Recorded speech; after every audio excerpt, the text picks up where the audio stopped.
Hello everyone. So last week we read chapter 5, which is when Harry Potter went and bought all his school supplies and he hopped into Ollivander's wands and got his very own magic wand. We also had a craft last week where you guys had a chance to make your own wands. And I was really happy to see that a lot of you were able to get a chance to make them or are still working on them. That's fine.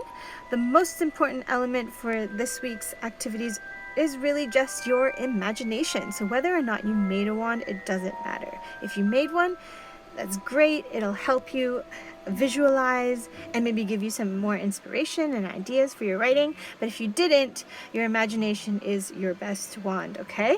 So don't worry if you didn't make one, you can still participate in this writing activity. Okay, so Ollivander's Wands, that's the wand shop where all the wizards get their wands from, right? So Ollivander's Wand Shop is located in Diagon Alley.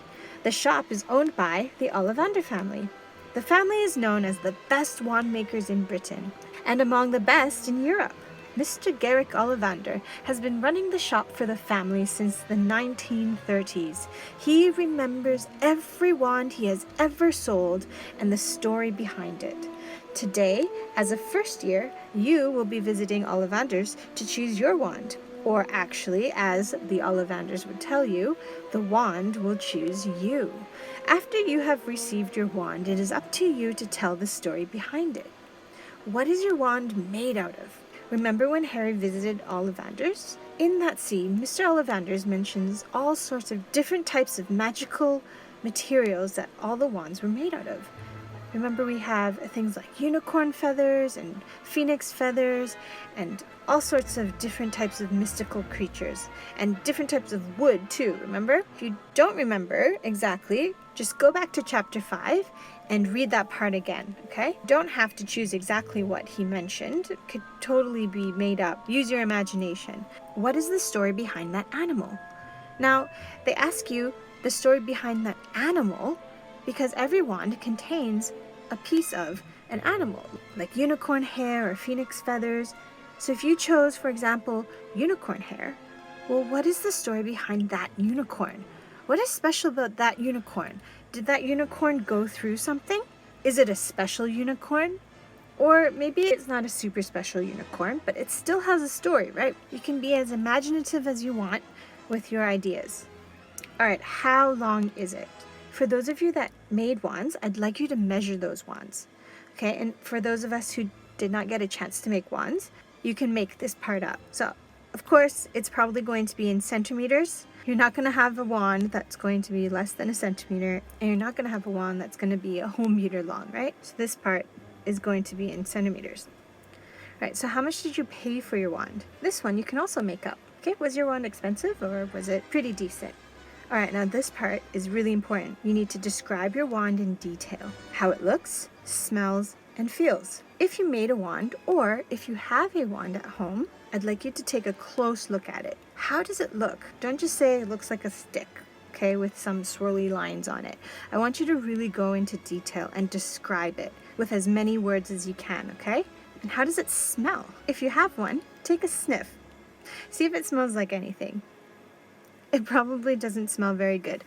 So when we're asking for smells, we're not asking for the literal smell of your wand. But I'd like you to imagine, what is your wand made out of? What type of wood is it made out of? How do you think it would smell? Okay, how does your wand feel? What does it feel like? Does it have grooves? Is it bumpy? Is it really smooth? Or does it have some texture to it? What else can you tell us about your wand? Describe it in detail. Now, on this page, you don't need to use complete sentences, and that's because this is kind of like your planning sheet, your brainstorming part of our writing process. The next part is going to be where you're going to start your draft. So part 2, you're going to start working on your draft. So using the information and ideas you wrote down on the Ollivander's Wand page, the page we were just on, write a short story introducing your wand.